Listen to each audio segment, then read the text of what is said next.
hockey fans, are you ready to brave the wild? With me, your host, Paladino Joey, or Joey Awajan.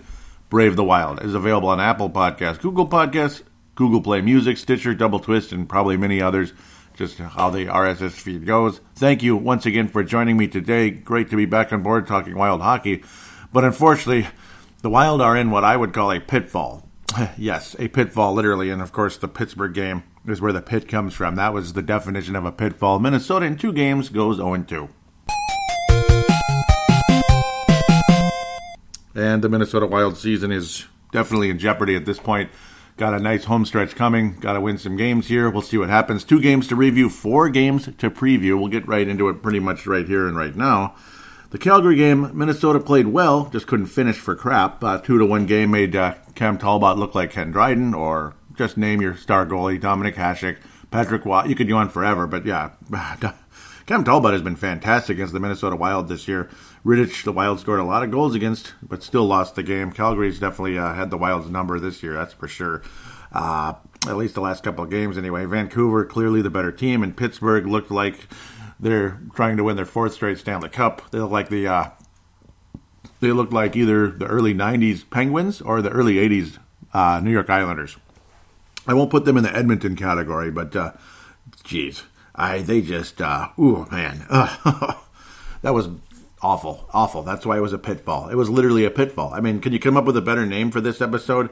So actually, 3 games to review. I'm going crazy at this point. It was just another bullcrap game. The Vancouver one, very forgettable. 4-1. The Wild's scoring has disappeared. But we got 3 goals against Jarry. Now that I'm saying that name correct, Tristan Jarry, who knows? Maybe he's the next Binnington for the Pittsburgh Penguins here. Watch out. Maybe it's Jordan Binnington for the Pittsburgh Penguins. That team is getting going. You saw the returns of Jason Zucker against Vancouver and the return against Sidney Crosby. You saw again, Crosby come back with the Pittsburgh Penguins, and the Penguins look like they're ready to win the Eastern Conference again. I don't know. There's a pretty good chance they could. With that goaltender, there's a legit shot there. What was it? How many goals did the Wild scored? Yeah, I mean, my goodness, 5 goals in 3 games. That's not going to get it done, of course. Giving up. Well, we only gave up 2 against Calgary. Alex Stalock was great in that game. Dubnyk, very mediocre in Vancouver, or against Vancouver in the Xcel Energy Center, and certainly against Pittsburgh. He did not have a whole lot of help against the Pittsburgh Penguins, though. He wasn't good. It would be nice to see some of those stops made, but some of them, it's like, seriously? And, of course, one of the goals in the Calgary game, there's just no way Alex Stalock was going to stop that one. My God, that was painful. Really, both of them, honestly. The Goudreau goal was just beautiful. The Derek Ryan one, again, it's like, what the hell can you do? As former Viking coach Jerry Burns would say, what the hell can you do, you know? That was bad. Alex Stalock, nice lead pass all the way up the ice. That was just gorgeous. Luckily, Matt Zuccarello stayed on side. I was like, okay. Oh, wow, that was really beautiful. Caught the Calgary Flames on a line change. And, that was all. I mean, it took something like that, Calgary to be, caught sleeping on a line change, for the Wild to even score against Cam Talbot. That's great. Gorgeous pass by Stalock, though. He's one of the best puck-handling goalies in the NHL. You just wish he had more presence in the net, because he's just a mediocre 3 goals against kind of guy. That's what he is. And Dubnyk all season is like 3.5 goals against. It's just not getting any better. The Goudreau goal, that was one of the best releases ever. I mean, Sean Monahan, of course, moving the puck over to Goudreau. The Wild were just literally caught sleeping on this play. They were lulled to sleep. Calgary's just kind of coming up the ice, just da-da-da-da-da-da-da-da, they're just up the ice. And then it was like, okay, release, sure. Yep. It was a great play. It was a great play. Give them credit. Calgary had won their 4th game in a row. Kevin Fiala, unbelievable in the game. Just couldn't frickin' finish. One opportunity after another. He was awesome. 6 shots on goal. Golden opportunities. At least 2 or 3 of them probably should have been goals. Cam Talbot, great play. Some of the puck placing by Wild players in this game, frustrating. Parise should have probably scored at least once or twice in this game. And outside of faceoffs, I'm telling you, I gotta tell you. And this is a team that is starving to death for centers. Starving to death. Outside of Eric Stahl, Minnesota Wild centers have 9 goals all season. What? I mean, that's freaking awful. 9 goals all season. 9. So, bear with me when I say this. Mikko Koivu is done. I'm sorry, he's done. Outside of faceoffs, he's done. He doesn't have it anymore. It's not there. He can't keep up with anything. He can't even. I mean, the turnovers have been unbelievable, especially in the Pittsburgh game. I mean, everybody was turning the puck over in that game, but Koivu was the worst player on the ice, I thought, against the Pittsburgh Penguins. And generally speaking, since his return here, I think he's done. I do. And I'm not trying to be a jackass. I think he's going to know he's done. I think he's going to retire. I do. I think he's legitimately going to say, I don't think I can do this anymore. Like when Wes Walz many years ago, was just like, I don't have this anymore. And he retired like early in the season back in, was it 2007? One of the saddest days ever because we all loved Wes Walz. He got the quickness, the speed, the defense. Oh, that memorable playoff run. He was so beautiful. Forcing turnovers and exploding down the ice, either scoring or setting something up for Gaborik or God knows what. Great postseason run for Wes Walz, and it all just kind of, a couple years later, because he was getting older, obviously. By 2007, he just didn't have it anymore, and I think that's Koivu right now. I've never seen Koivu this, out of it. I've never seen it. Again, great face-off center, 67% in this game against the Flames, but I think he's done. I really do. I'm sorry. I hate to say it. Ryan Hartman won all of his face-offs. That's impressive. Put him at center somewhere, but no, this team is just starving to death for centers. Just like hands folded, please. Bill Guerin somehow, some way. Somebody. Luckily, you got Kovanov. Sam Henches has played center. I generally think of him as a left wing, but he's played center too, so we'll see. Obviously, Cunning's played center. Donato's played center. Joel Eriksson Ek is a very good player, but he doesn't score a whole lot, obviously, like I said, and he didn't do well in the faceoffs against Calgary. Calgary possessed the puck quite a bit in this game. But both teams, I thought, really were excellent in this game. Both goalies were excellent. It was a very entertaining hockey game. Just too bad the goals just didn't happen. That's where the frustration came in. But entertaining hockey, up and down the ice, opportunity after opportunity. Unfortunately, the Wild is, the same old boring phrase, came up short. I hate hearing about we just came up short. But, they just came up short. I mean, that's all there is to say. Loved the energy by Kevin Fiala. I thought he was the best player in the ice. It's a crying freaking shame. He should have had a hat trick in this game. Maybe 2 goals and an assist, something. I mean, Kevin Fiala's passing skills are about the most underrated thing on the entire team. I love Kevin Fiala, man. He is a wonderful player. Great trade by Paul Fenton. Mikael Granlund continues to struggle. He's not getting $8 million. Everybody knows that. Bring him back, right? Well, maybe. Maybe bring him back if you could get him for less than $5 million. Wow. But I doubt it. I think 5 is like the basement if you're going to get Mikael Granlund. If you need a center, well, yeah, I don't know. Do you really want to commit to him for like 5 years, though? I think he'd be better here than he has been in Nashville. And, of course, Nashville fired Peter Laviolette. The Vegas Golden Knights fired Gerald Gallant. Okay, and I'll talk about that some more probably in segment 2. But, I mean, I don't know. The Vegas Golden Knights fired Gerald Gallant. Just a little downstretch. They'd been in first, second, third. Out of the playoffs, in the playoffs, kind of floating around a little bit, because all the teams are very close combined in that Pacific Division, and really in a lot of the whole playoff group there is fairly close together, except for St. Louis most of the time. They fired Gerald Gallant, and then they hired the Sharks coach. Okay, the former Sharks coach. I don't understand it, but I guess. And of course, I'm talking about Peter DeBoer. Peter DeBoer, of course, if it's one French name for another, Gallant to be DeBoer. So, I mean, I know, and he's the guy that, of course, helped the San Jose Sharks knock the Golden Knights out of the playoffs last year. He coached that team to the Western Conference Finals, Stanley Cup Final in 2017. No, it's been a while. 2016. It's already been a while. Okay, I guess. 2016 final with the Sharks, Nashville, Pittsburgh, 2017. Okay, yeah, and that's again Peter Laviolette fired. The Sharks coach, yeah, DeBoer, 2016 finalist, fired. Peter Laviolette, 17, fired. 2018, Gerald Gallant, fired. Okay, so, and the Boston as well. It's just getting to be a big mess. No, Boston, obviously, that coach ain't getting fired anytime soon. He's been fantastic. But I'm just messing around. What's next? What's next? Yeah, Boston's coach. No, I'm kidding. What a weird situation. But that's hockey.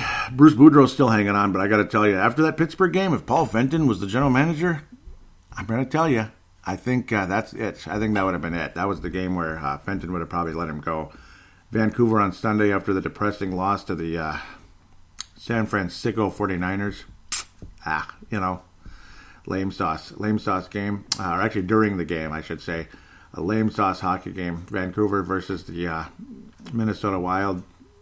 Can't imagine the ratings were that good for this one. People kind of frustrated, depressed watching the Vikings get smoked by the San Francisco 49ers. The only Wild scorer would be Marcus Foligno, who's obviously been good. But again, this is another game where Vancouver just looked like the better team the whole game. Bo Horvat, gotta love what he can do. A couple goals in the game, showing some of those skills. He was wonderful. One of those guys is, you're your third or fourth center in fantasy hockey, but this day he was awesome. JT Miller, guy who's been all over the Wild conversation in the past, probably won't be with the Wild anytime soon now. Brock Besser didn't score in the game, but nice to see him. He's had a wonderful season. Vancouver is a significantly better team, yet they're still in fourth place in that Pacific Division, which again, everybody's good in that division. So I don't know why you'd fire Gerald Gallant so quickly and bring in Peter DeBoer, but I guess. We made another goal that looked good. Jacob Markstrom. I got another mediocre goalie, Jacob Markstrom, who's had some moments. He's okay. He's one of those guys you might pick up in fantasy to be like your third string guy or backup guy. Fill in some games, maybe a game a week or something if need be. And I don't know. He's just okay. But he looked solid against the Wild. Vancouver dominated the puck like the whole game. Dubnyk was meh. Dubnyk was just meh. Of course, the Vancouver did get the. They did wind up getting an empty net goal. Bo Horvat second in the game, but obviously Horvat throughout the night was pretty valuable in the game. Loved what he could do. But I sure wouldn't mind having him on this team. I surely wouldn't. I turned the sound off on this damn thing. I apologize for that, but Bo Horvat's one of those guys. We're a team starving for centers. We would certainly love to have Bo Horvat in the mix. Oh, my. But I don't know. This game just, I don't know. We're already depressed at what's going on with the Vikings at the time, and then you get to see this happening as well. And it's just, I don't know. I mean, it is what it is. This is just another one of those games where it's like, playoffs? Don't talk about playoffs. Are you kidding me? Playoffs? I just want to win a game, another game. And yeah, I don't know. That's what this felt like. I don't really want to say a whole lot about it. I was already in a bad mood and depressed kind of around that time. And I don't know. It's just too much to too little. They scored. We didn't. They're fast. We were slow. Yeah, Pittsburgh game. Too much to too little. Yeah, they were fast. We were slow. The Wild dropped to 500. It's been an awful stretch. 1-5-1 stretch for Minnesota of late. Back out of the postseason again. Awful. Well, very much out of the postseason now. Very much back to last place in the Central Division. Completely out of the playoff positioning at this stage. And it's kind of like, it's okay. I mean, you want your draft pick? There's conversations on Judd's Hockey Show. Love that show, by the way. And, of course, the Russo Suhan obviously love that one as well. Big shout-outs to both of them. Obviously, Russo's the king of the scoops, and just bringing up numbers, this and that make you go, whoa, this and that. I don't know. Jonas Brodin possibly wouldn't be the dumbest trade ever. I agree with that. And if need be, you got a ton of left shot defensemen. One guy named Nick Seeler, who's been dying to get on the ice again. Of course, he struggled when he was out there, but if he was given more of an opportunity to be a full-time third-pair defenseman, so be it. He's got the skills to be in the NHL. He's got the physicality. He's got the presence. He's showed it in the past. Who's to say he can't? It's been a lack of confidence with him that's killed him. But you say, okay, Nick Seeler, it's your job now. Carson Sousa, you're the full-time second-pair left defenseman. Obviously, Suter is what he is, the king of the left shot defenseman on this team. You still got Dumba, Spurgeon, and either Hunt or Pattern playing on the right side. Boy, I wish we could dump Pattern so bad. I don't know. Pattern, I don't think he brings anything. His defense is okay. It's a little above average. Hockey IQ, below average. Scoring, non-existent. I'd rather take my chances with the Louis Belpedio playing in position, which he hasn't been in position a lot of the times in Iowa. Take my chance with him or Brennan Mennel, possibly. Do you entertain a trade for Dumba or Spurgeon? I'm not sure. Obviously, Spurgeon has definitely not been as good this year as he was last year. the old contract year bull crap. It's just how it is. An absolute mess. Absolute mess. A weird game. Weird situation in Pittsburgh. 5 defensemen on the ice. Very strange. Time on ice almost equal. Jonas Brodin led the way. Suter actually didn't for once, which is rare. Brodin, he could get you a lot. He could get you a lot in a trade. Draft picks, hockey trade, whatever. Certainly draft picks is what we need, obviously. And hopefully the Minnesota Wild, if we're not going to make the playoffs, have a very, very, very, very high draft pick. Don't get screwed in the lottery, hopefully. Stay in the top 5 and actually get a legitimate player there. I mean, like a real legitimate player. A center, please. Kovanov was got a future in the NHL. Absolutely. He's just been unbelievable in the Quebec Major Junior Hockey League, of course. Moncton Wildcats. Boy, you don't want to put a whole lot of pressure on the guy right out of the gate, but for crying out loud, we need a defenseman that can actually score a little bit. It's good to have defensemen that can defend and win faceoffs like Koivu, but I think you could possibly have that in Jules Eriksson-Ek. Obviously, his defense is number 1 on the team. He's got the best defense of any player on the Wild roster. Every analytic basically tells you that Jules Eriksson-Ek's the best defensive player on the Wild. Again, even better than Koivu and such. But the faceoffs aren't there, and faceoffs lead to puck possession, and, well, they prevent, like, cheap goals in your own zone there, and, you know, faceoffs in your own zone, that type of thing. Oh, my. I don't know. But this Pittsburgh night was... Again, it was a pitfall. I mean, I keep saying that word. I keep using the term. It was a pitfall, all right. It's the definition of a pitfall. They were just toying with us the entire game.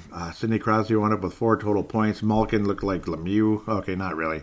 Not quite that exciting, but he was outstanding. It's crazy watching these guys age. You can see the age on their face now, but the skills are still very much there. They're not lacking in the skills. They're just lacking in the youth. That's all. Beautiful play by Malkin to Hornquist later on, just right off the guy's stick, just kind of tic-tac-toe into the net. A bad game. What a bad, rotten night. Everyone just kind of schooled the Wild in this game. Pittsburgh just, again, they were fast and we weren't. And what more is there to say? Koivu was horrendous in this game. Horrendous. Turnovers, slow, careless, not aggressive at all. I think he's done. I really think he's done. I'm just being honest with you. I think he's done. Parisi, multiple goals in the game. That's good. But it was at a point where the Wild were already trailing by a ton. And it's like, we scored. Cool. Foligno added yet another goal. Good for him.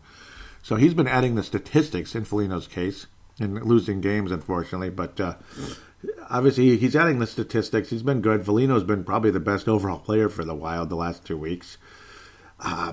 Fiala's way up there as well, generally speaking. But nobody was that good in this game. Fiala certainly didn't have quite the energy. He did have a beautiful, beautiful, beautiful pass, though, to Zach Parise on the first goal for Minnesota, which actually at least got the Wild back in the game, kind of, for a couple seconds. At least got us on the scoreboard. Not really in the game. We were down 4-0. Gorgeous pass by Fiala, though. And again, that's the most underrated thing with Fiala is his passing skills. You talk about the speed and the scoring ability, but his passing skills are just gorgeous. That's why a lot of people believe he's got a real chance to be outstanding in this league. Not only for the scoring ability, but the passing. His puck handling is legit. That's the first thing I noticed about Fiala. Not only the speed, the skating, but of course, number one is his puck, literally his puck handling skills.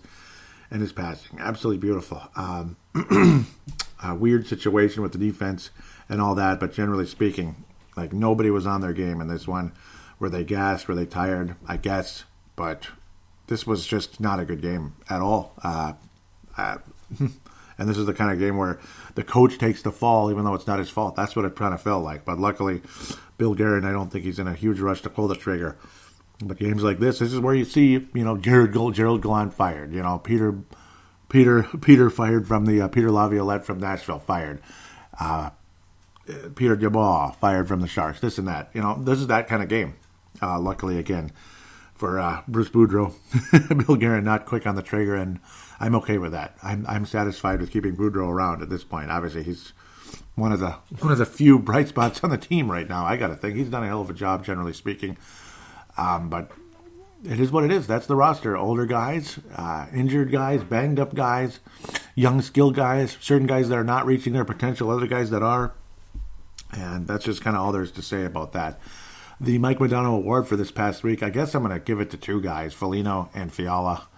Fiala, wonderful week, I thought. Again, great presence against Calgary. He sets up opportunities. Sometimes they don't score. And obviously, when he's aggressive, he's the most fun player to watch on the team. I think he's the most electrifying piece on the team right now. If you're just going to talk about who's the hottest prospect on the Minnesota Wild right now, on the Minnesota Wild roster, it's Fiala by far, with daylight second. He flashes on the ice like nobody else right now. I love what he brings. Love what he brings to the Minnesota Wild, and hope we can keep him for a long time. And he continues to rise. Second line, top line, whatever it is, but he's a legitimate top six forward with the Minnesota Wild, in my humble opinion. The James Stripper Memorial, it's Koivu with a bullet. I'm not coming up here to bash your captain, your favorite player, whatever it is, but I got to be objective. I got to be honest. Mikko Koivu was the worst player this week. He was the worst player on the ice this week for the Minnesota Wild, without a doubt. Dubnyk was not good. He was not good at all, giving up 7 whole goals against Pittsburgh, but the play in front of him was not good. The terrible turnovers and just some of the slowest crap I've ever seen in the Pittsburgh game. Vancouver, again, similar. Just kind of, he was like a junior version of what Pittsburgh did to us. Just a younger, better team. And that's it. With that said, we'll take a quick break. We're going to preview 4 games. Busy schedule coming up. And then off into the bye. So we will have a show next week. It's the week after. We're gonna be silent. I'll have my quote unquote bye week with the Minnesota Wild, so to speak. So we'll do that. Again, we'll review the 4 games, preview what's coming up after the bye, and take a break basically, and hope the Green Bay Packers don't win the Super Bowl. Basically, at that point, that's what I'm hoping for. Yeah. Well, we'll be back right after this.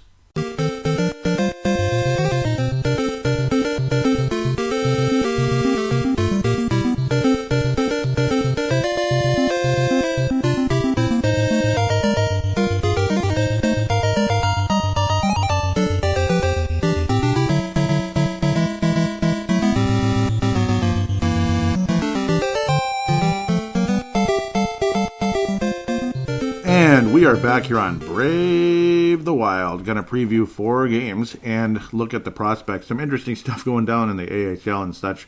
And of course, Kirill Kaprizov continues to dominate as we just wait. That's what we're going to do. But luckily, the wait's going to be over soon, finally. All right, tonight, the 16th of January, the Minnesota Wild host the Tampa Bay Lightning. Minnesota Wild have had some pretty good success against them, generally speaking, of late, for an extended period now. This will be another NBC Sports night.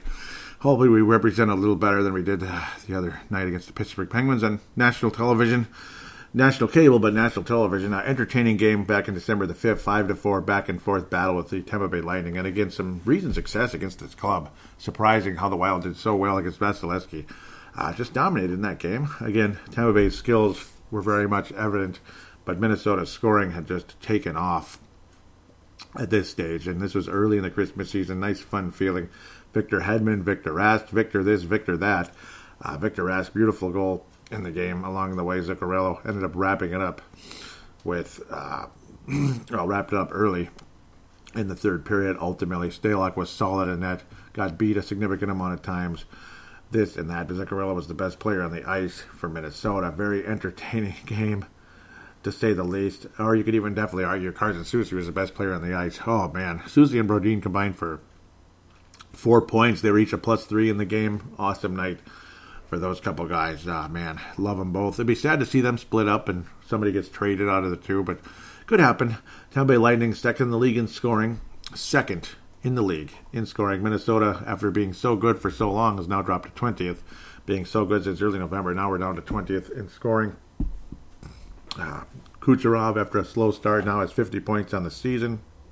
Stamkos continues to be one of the better players. I think Victor Hedman's the top 5 defenseman in the NHL, 41 points on the season. Braden Points, but in and out, hot, cold. He had the contract squabble at the beginning of the year, but it is what it is. Kevin Shattenkirk has been a wonderful addition to the Tampa Bay Lightning. as they're now in second place, only 6 points behind Boston Bruins, who are probably, I think, still the best team in hockey. I still think they're better than the Washington Capitals and such, but we'll see what happens. Maybe they get beat by St. Louis again in the finals. Vasilevsky's certainly been down a little bit.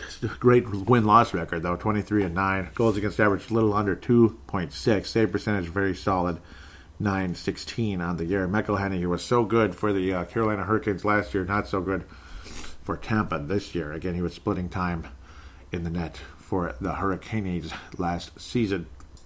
Wonderful team. I'm a big fan of the Tampa Bay Lightning. Love what they've put together. Will they ever win a cup, though? I don't know. They won way back in 06. Obviously, all those players are long gone now. 04, pardon me. I'm getting that mixed up with Carolina. 04. They're fifth in the league in penalty kill, second in power play. Great special teams. They're ninth in goals against. So, again, solid. They do get a lot of penalties. 26th place in the league. So, the higher the number, the higher the penalties, that type of thing. Every 26th place, that means you stink about getting penalties. You get a lot of penalties. So, kind of is what it is there.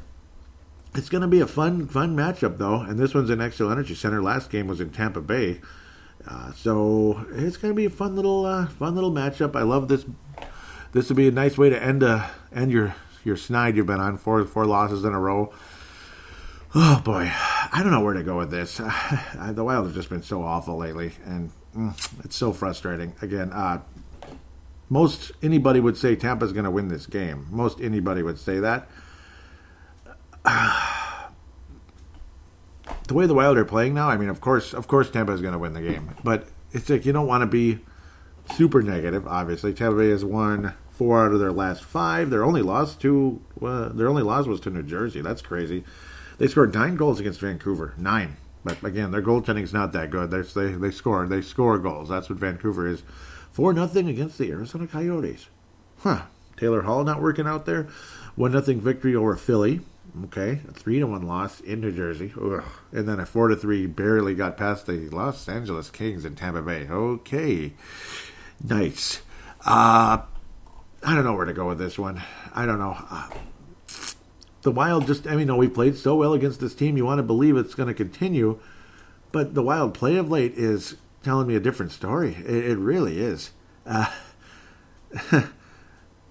I see a win or two in the schedule. A win or two, possibly, on this schedule. But Tampa has been playing pretty well. The Wild have not. NBC Sports, we almost always suck on that. We almost always suck on national television on NBC Sports. God bless those guys. It's just beautiful picture, best quality. NBC Sports has the best picture quality, video quality, whatever, in sports. Oh God, I don't know, man. I mean, the goaltending's not been good. The defense has been terrible. The Wild are going to have to come out sharp and confident, thinking, hey, we always play well against these guys. But I'm going to pick Tampa to win. I'm sorry. I'm going to pick Tampa to win. I'm just sensing something right now that this thing is going to start unraveling a bit. Not that it hasn't already. That Pittsburgh game was a pitfall. I say it a million times. I think Tampa's going to win like 4-2. Something like that, 4-2, 5-3, 4-2, 5-3, 5-3. Minnesota, we'll get a number of goals, but I think Tampa's just going to be better. We'll actually get 3 goals, though, even though we've struggled. We'll find the back of the net, but I think Tampa's going to continue to find the back of the net. They've been just wonderful. Luckily, they get penalties, and that's where the Wild maybe will capitalize a little bit. Despite our power play being 22nd in the league, it's not been good. Our penalty kill's been terrible, generally speaking. Tampa wins 5-3. Most likely guy to score for the Minnesota Wild, Kevin Fiala, is due to find the back of the net. He is due to find the back of the net, and he will. He might even score 2 in the game. I would not be surprised one bit if that were the case. Let's move right along here because, again, it's 4 games, so can't be talking too long about one team. The Dallas Stars, who, of course, hosted the NHL Winter Classic before Minnesota did. That's great. I know. They're one of the second 6 franchises, and yeah, if it was Minnesota, if it was the Minnesota North Stars, I'm sure we would have had the Winter Classic a long time ago. But, I wasn't and stuff. I don't know. They're number 1 in the league in scoring goals. In goals against, pardon me. I got that backwards. Ben Bishop has been absolutely great. Anton Khudobin has been freaking awesome. They don't score a lot, but they sure shut people down. The defense has been good. The goaltending has been better. Tyler Seguin does what he does. Rudolph has torched the Wild in the past. He's been a frustration. Again, a guy who's been in and out of the NHL. At least he's hanging around now, it looks like. Wild are in last place, 3 points ahead Nashville overall. Dallas Stars are in second place and 10 whole points. 10 whole points behind the St. Louis Blues, but 2 games in hand. Greatest statistic ever. Nashville's played the least games in the whole division. Minnesota's got 46 games, so we got that excuse. We got 2 games in hand, man. But we don't have 2 games in hand versus the Stars. We're even. And 12 whole points behind the Dallas Stars, and a lot of people call them forgive the French if you don't want to hear this. Just put the just follow forward about 5 seconds. Shit, Chicago, I guess people call them now. Well, they don't look like that against the Wild. They don't. They always crush us, which is annoying, really annoying. Dallas Stars, very talented group of players, veterans who can score. Obviously, Joe Pavelski. He played well against the Wild last time around, and this is a team with great goaltending. Obviously, kind of like the old days with Eddie Belfour or John Casey or something way back in the old days. Khudobin is just, he's been wonderful. He's a former player for Minnesota. Ben Bishop, former Tampa Bay Lightning. Stars killed the Wild back on the 29th. That's a long time ago. Minnesota was able to win in a shootout versus the Stars in Xcel Energy Center. That was awesome on the 1st of December. Great game. Matinee there. Jan the 18th coming up here on Saturday evening. Dallas Stars come to Minnesota. So right now we're tied, but the Stars have 3 out of 4 possible points. The Wild have 2 out of 4 points thus far. Dallas Stars are probably going to win the season series. Do I sense a win in this one? No. I just got a bad feeling. I'm not feeling good about this team right now. I'm not, again, maybe they'll probably surprise me and win an extra game or so, because that's the Wild. They'll have their furious rally, as Judge Zolgad likes to say, a furious rally, and then make everyone believe again for a couple of days. The Wild are not going to beat the Dallas Stars. I don't think so. I think the Stars are going to win the season series, 3-1, that type of thing, and they'll have 7 out of 8 points. That's the really annoying part. They'll have gotten a point in every game. In that case, every freaking game. And that's Dallas versus Minnesota. Am I being honest, or am I being honest? I'm just going to be honest with you. Dallas is better. They're just better, and it pisses me off. They might make a playoff run. With goaltending like this, you could go very far. Dallas Stars almost beat the St. Louis Blues last year. History would have been completely different. The Stars probably would have went to the Cup final. I think they would have beat the Sharks. They would have lost to Boston, I think. I think the Boston Bruins would have won the Cup, but it would have been a great series. It would have gone to probably 6 or 7, but I think Boston would have finished it out. They're just a little better, obviously. Boston, but who knows? Maybe Ben Bishop would have been the Conn Smythe guy. He would have been, what Jordan Binnington probably should have been, as good as Ryan O'Reilly was. I think Binnington was as Conn Smythe as it gets. But, yeah, the Stars win the Cup. It'll probably be Ben Bishop holding the Conn Smythe trophy, but Khudobin, though, with all due respect, he's been awesome. Again, former member of the Wild years ago, kind of a prospect, so to speak.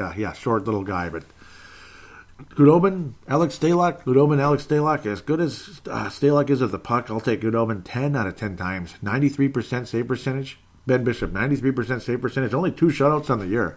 Yet everything is that good. That's how good these guys are. So you got the best goalies in the league right there. Beautiful combination. 16 starts for Khudobin. Stars win 3-1, 2-1, 2-1. Low scoring game. Stars win. Maybe it gets to the shootout, but the Stars win. Most likely guy to score for the Minnesota Wild will be Zach Parise, who's leading the Wild in goals scored this season. He will score against the Wild, and he'll be the only guy to score, I think, in the game. I think Stars shut us down pretty good. Maybe we get 2, and it's 3-2 or something, but I'm going to go with 2-1. I think it's going to be one of those. It's just going to be one of those. Ugh. Kind of boring night. But, maybe you'll see just great goaltending. It'll be kind of like the Calgary game, actually. Talbot in that versus the Wild. Minnesota then hosts the Florida Panthers as we'll wrap up that season series. Florida Panthers have been pretty solid, knocking on the door of the postseason over there in the Atlantic Division, 4th place so far. Minnesota played wonderfully against them earlier in the year on December the 3rd. That was when the Wild were just playing awesome. Goaltending in Florida has been, and it's exactly the same thing. You go from 2 great goalies to 2 goalies that's just not so great. Oh, God, that was one of the Kaapo Kähkönen's awesome nights where he stopped, 44 or 46 shots. What a nice night. Florida is literally like the polar opposite of the Dallas Stars. They score a ton of goals, and their goaltending is not real good. 20th in goals against. It's actually improved a little bit, but they're 4th in the league in scoring. Awesome. Bobrovsky's not been good at all. Big contract, lots of money. Save percentage, not even 90. Oof. Ugh. 1 shutout on the season. Chris Dreiger's been the best goalie, but very limited. Dreiger. And, of course, that's, Spencer Knight or anything. He's not Spencer Knight or anything, right? He's kind of the up-and-coming guy, but he's got a ways to go. Mike Hoffman, the former Ottawa Senator, obviously super valuable guy. 35 points in 45 games. Jonathan Huberdeau has just been ridiculous. 61 points on the season. He's like a better version of Johnny Gaudreau, if that's okay. Johnny Hockey. Yeah, he's like a better version, we'll say. He's been absolutely spectacular. Barkov's been so good. Dodonov, one good player after another. Vincent Trocheck, he's always hurt, but when he's healthy, he's valuable. Ekblad can do what he can do. Brian Boyle, he's been all over the league. Wonderful fourth line center. Wild could use a guy like that, I'm sure. Yes, we could. Bobrovsky's been very mediocre. That's why the Wild were able to score last time around. Kaapo Kähkönen, anyone? Kaapo Kähkönen would be nice. I'd love to see Kaapo Kähkönen in that. He didn't get to go back in that when he was called up and sent right back down. Oh, man. The Wild are going to win this one, though. Xcel Energy Center, I do feel positive about this one. I love the way the Wild played against this team last time around. It's an opportunity for the Wild to score 3 or 4 goals against the Florida Panthers. I think we get 5. How about that? Wild have one of those furious rally type of games. And, of course, Judd Zolga generally was like making fun of all the Wild are going on 4-0. And here they come. Oh, now it's 4-3. Oh, and they came up short. Oh, what a furious rally, though. Or they tie it up and then they lose in the shootout or overtime, that type of thing. I do think the Wild win 5-4, something like that. Really high scoring, frustrating back and forth night, but the Wild win. And Matt Dumba is going to finally score a goal, his 4th goal of the year. It'll taken him, till like midway through freaking January to get there. Oh, January 20th to get his 4th goal. Who'd have thunk it? But, just keep putting the puck on net. Dumba, please put the puck on net. That'd be great. I think Fiala's going to wind up with multiple points in the game, too. I got a great feeling about Fiala going in this one. Cunnin, guys like that. But I'm going to say Dumba gets his 4th goal of the year. And the Wild get the win over the Florida Panthers 5-4. A barn burner. 9 goals scored in that one. The Detroit Red Wings, oh my goodness, has how the mighty have fallen, and of course they haven't been in the playoffs for a little while now. They have been they're in full-on rebuilding / semi-tanking or whatever the heck mode. Sometimes it's okay to stink because what if you get the next Steve Yzerman? What if you get the next Sergei Fedorov? What if you could go on forever? What if you get the next Crosby? And you already have some good players on Detroit. You got Dylan Larkin, Mr. Bertuzzi, Tyler Bertuzzi. You got pieces. You certainly need goaltending right now because Jimmy Howard is just done. I don't know what's going on with him. And Jonathan Bernier has not been nearly as good as he was back in the day. You'd think with Jimmy Howard and Jonathan Bernier, they'd be fine. They'd be fine, but they're not. The defense in front of them has been pathetic. Nicholas Lidstrom is a guy who'd certainly be hoping to a player similar to him as a guy who'd be hoping to get in the top 5 of the draft. Wouldn't mind if the Wild got another Nicholas Lidstrom. But I don't know. The problem is where are you going to put him, obviously. That type of thing. Who's going to, it's not like you wouldn't make a spot for Nicholas Lidstrom, the next Nicholas Lidstrom or anything, but it's like still, you'd be stuck with like a buyout or something at that stage. But I suppose buying out a certain guy that isn't that big of a deal or trading away a Sealer isn't going to kill you. Just saying. I'm silly. I'd sure take Nicholas Lidstrom, but I think you need the next Yzerman. You need the next freaking, you need somebody big. A big center who can do it all. A legitimate number 1 center who can do everything. Who could push Eric Stahl down to the second line and say, that's you're never going to be number 1 center on this team again, ever. With all due respect, because you're getting older and all that, and he doesn't have the presence to be that kind of player anymore. He once was, but it ain't happening. Minnesota, Detroit, January 22nd. And February 27th will be the season series. We've never played the Detroit Red Wings. They are last place in everything. Everything. They are the worst team in the NHL right now, and that's fine. Going for number one in the draft. And don't be surprised if they get it. 31st at goals for, 31st at goals against. This is the kind of game where, say, the Wild have been playing well, and we're like 7th in the NHL or something, or 7th in the Western Conference, and you end up losing this game at home, the Detroit Red Wings. You end up losing like 3-1. Like, it's like, what the flip Saunders just happened here? 31st in penalty kill, 28th in power play. They're 15th in penalty minutes, so yeah, that's the only thing they have going for them. They're in last in like almost everything. No excuses. Just win the game. Just win the game. Just watch the Wild lose this game, though. Oh, I mean, Dylan Larkin. That's the guy you wish the Wild could have. I would love to have Dylan Larkin. Tyler Bertuzzi's got game, this and that. Obviously, everybody's a minus this, minus that, and it's killing their numbers for fantasy or something like that. But Dylan Larkin's the kind of guy, again, 15th pick in the 2014 draft. You know, it's a guy you could have had. It's a guy you could get. Guys like this are around in the middle of the draft, say if the Wild wind up having to pick 14th or 15th or 12th or 11th. But I think it is going to be a single digit, so the Wild continue to flounder the way we have. I think it will be a single digit type of thing. I have to pick a win in this one. There's no excuse. Detroit has won 12 games this year, so it could happen. It's not like they're 0-900. And, yeah, watch the Wild lose a game like that. Oh, the Detroit Red Wings end their 900-game losing streak. Oh, emotion in Xcel Energy Center.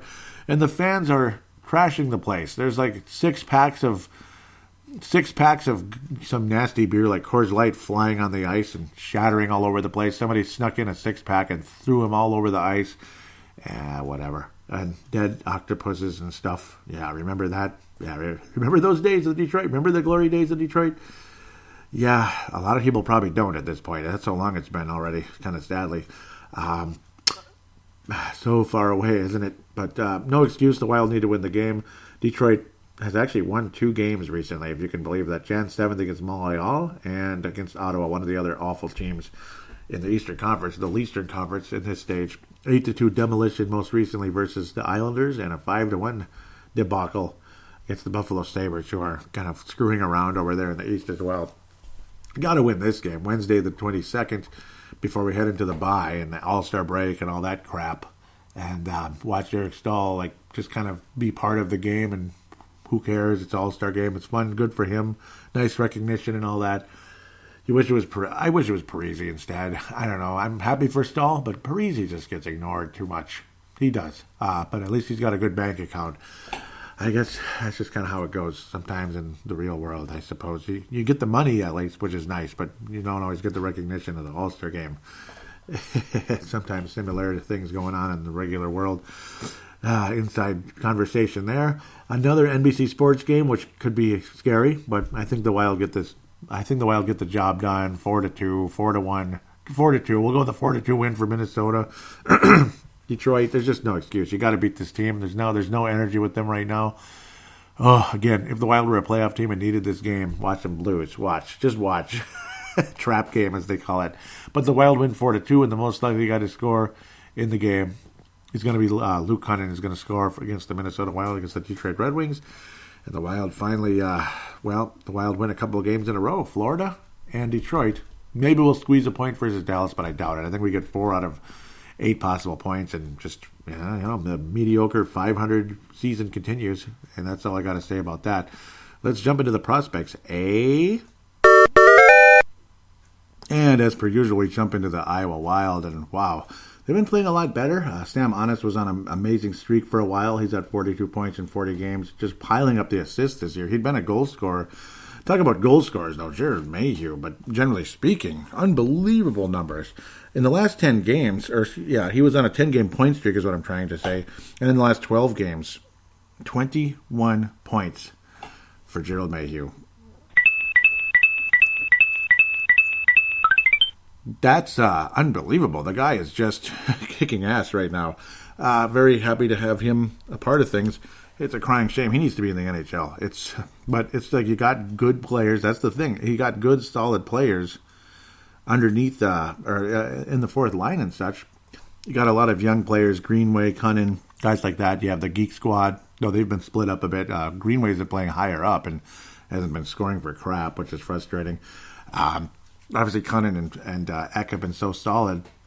Foligno's been unbelievable.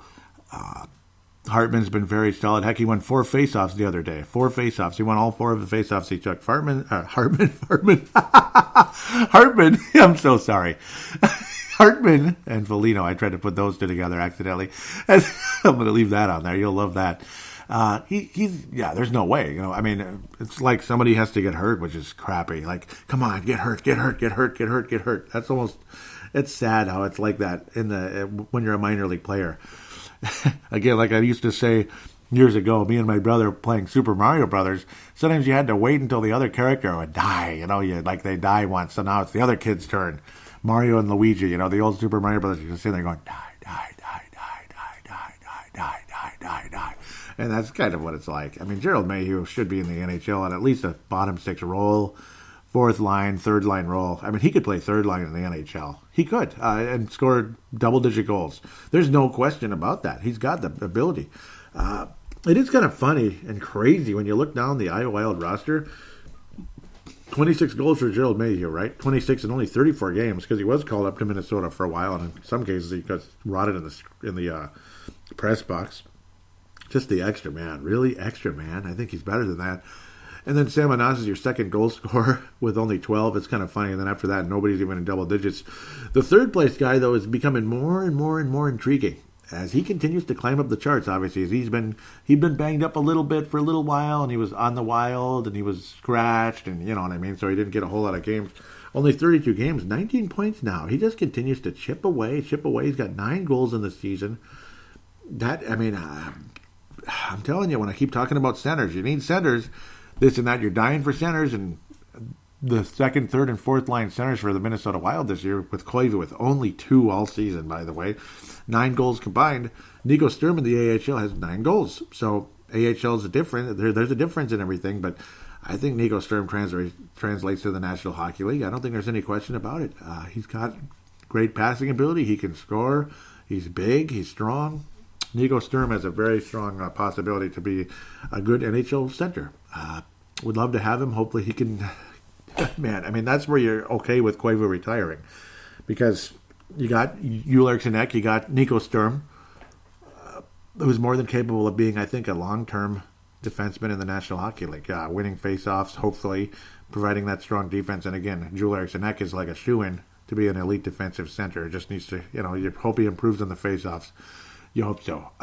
Belpedio's still stuck at 13 points on the season. Dmitry Sokol has been very strong as well, though. He's been on a bit of a point streak.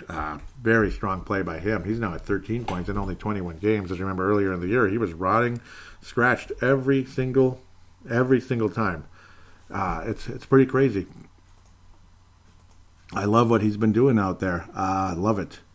Love what he's been doing.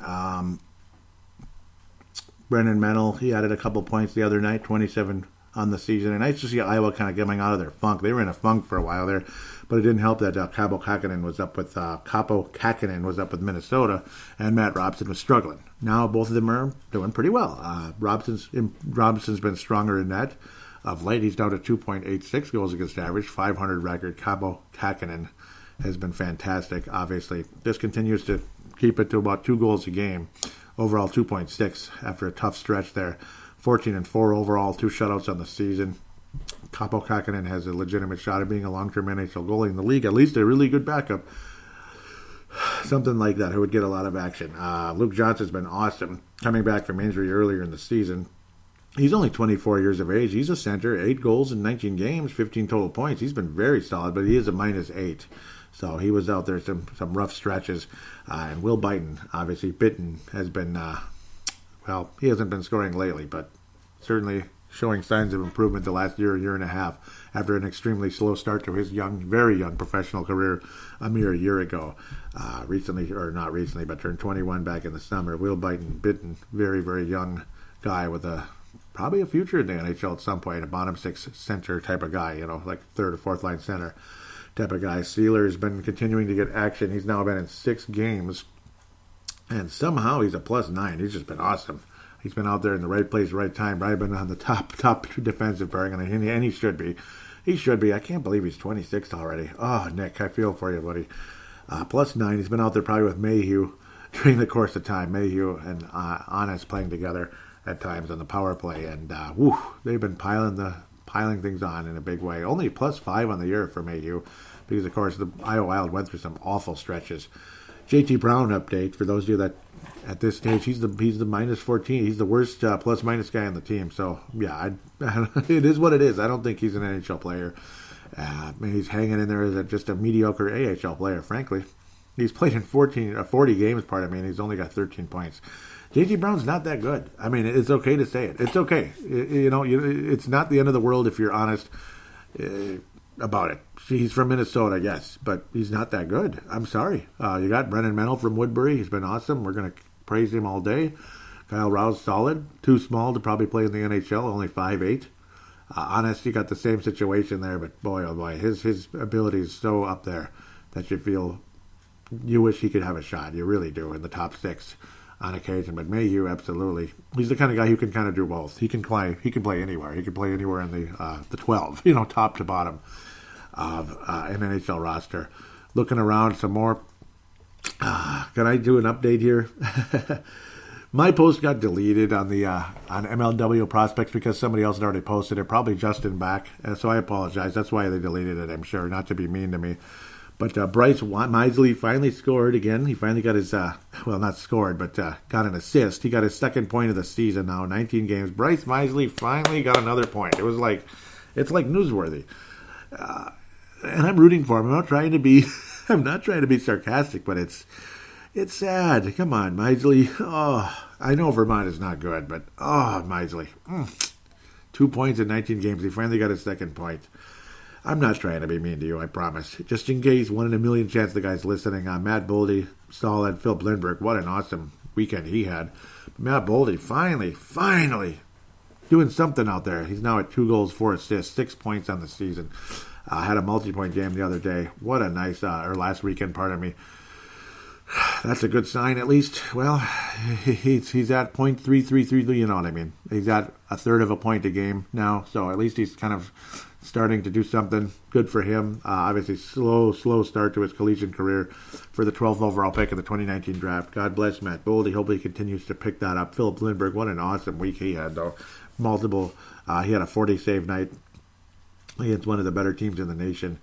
Unfortunately, they lost the next night, but it is what it is. He's 6-4 on the season, 2.0-1 goals against average for UMass Amherst. That's just the regular UMass, basically. Awesome. Good season for him so far in the collegiate ranks, and he was awesome last year for UMass as well. UMass, he was very solid for them, 11-4 last year, kind of a platoon goalie, where this year I see him more as he's like the main guy there. Nice 7th-round pick by Paul Fenton. Again, I mean, I think he had an awesome couple of drafts. I really do. Kovanov, after a good junior, under 20 Russia team in the under 20, the U20 Russia World Junior Championships, over a point a game there. No surprise, he was so valuable. And goes back to Moncton and just continues his crazy play. Just dominant, 2 points a game, 20 goals on the season.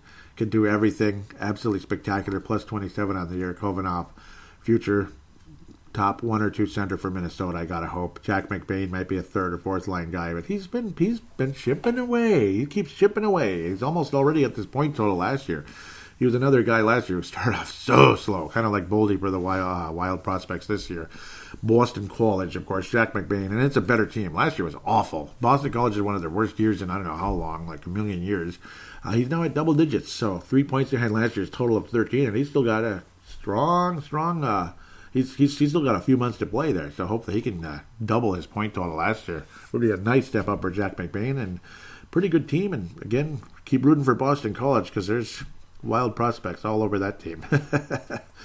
Adam Beckman continues to just be stellar. Obviously, already passed last season's point total, 66 points. And he's got 41 games now, 31 goals in 40 games total. Unbelievable, and 35 assists for the Spokane Chiefs, WHL, and of course people comparing him to Mr. Draisaitl, hopefully, Leon Draisaitl of the Edmonton Oilers, because, similar statistics, same age, only 18 in the WHL, same league, blah, blah, blah. Hopefully he can get to 100 points this year, Adam Beckman. He's been a really nice find for Paul Fenton. I'll just keep saying that name, Paul Fenton. Paul Fenton is a draft machine. The guy that might have saved the Wild franchise, huh? And maybe a guy who might end up being a much better draft pick than we originally thought. from Doug Reiser, from Chuck Fletcher in his final draft. Obviously, trading a lot of player picks away, and the Wild only had 4 picks, and it was the first pick the Wild had was 85th overall, 3rd round, Ivan Lodnia. As they decided not to put him in the AHL this year, go and dominate the OHL, and he's doing that. The last couple of years for the Erie Otters and Niagara Ice Dogs, he'd been at about a point a game, a little under a point, a little over a point. Now he's almost 2 points a game, kind of like Hovhanov for the Quebec Major Junior Hockey League. OHL, he has just been dominating the OHL, has Ivan Lodnia. He's been beautiful, 49 points in 28 games. He always seems to miss a couple games because of something, but as long as he can stay healthy. And he is 5'11". He's not that small. He's just not 6 foot, but he's got some size on him. And clearly he can score, and he can set other players up, and he shoots right. He's a right winger. The Wild need a nice, good, solid right winger, for the top 6. Wouldn't that be great? Maybe Ivan Lodnia could be that after all. Ivan Lodnia, long term. Maybe he could be that. Imagine Lodnia with, say, Fiala and Parise or something. I don't know. Well, not Fiala and Parise, but with Fiala and Kovanov, or who knows? Who knows? Who knows who they'd pair him with? Nico Sturm or Eric Stahl or something. I think it'd be a nice line, long term. Be fun to watch. Something fun to watch, long term. Or, a center that can keep up with Fiala, this and that. But Fiala's been wonderful, obviously, and would be nice to have Lodnia on the other side. Those two guys setting each other up, from each side of the ice. Maybe a centering pass for Stahl or Kovanov or God knows who. Joel Eriksson Ek. Who knows? Interesting ideas that could go forward. But love Lodnia's future with the Minnesota Wild long term. Sam Henches, again, playing solid. He's played center. He's played left. He's a left wing that shoots right. He's like the opposite. That's kind of weird of what Zuccarello and Fiala have been doing. Again, more than a point a game for him in the collegiate ranks. St. Cloud State trying to improve after a weak start to the season. They were number 1 in the NCAA all year last year, and then they lose in the first round in the tournament. Yuck. But already has passed his point total from last year's outstanding freshman season. Sam Hench is the leading scorer for the St. Cloud State Huskies.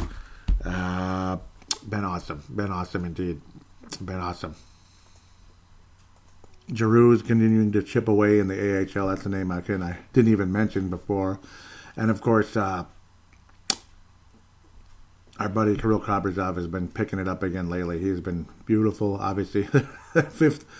Still crazy to imagine him as a 5th-round pick, and he's been dominating. He's now up to a point a game in the KHL, which is not easy to do. He's ahead of every other year he's played in the KHL. He done a little short stretch. Yeah, started out the season spectacular. Now he's picking it back up again. He has just been unbelievable. Plus 18 on the season. Plus 34 last year for that club.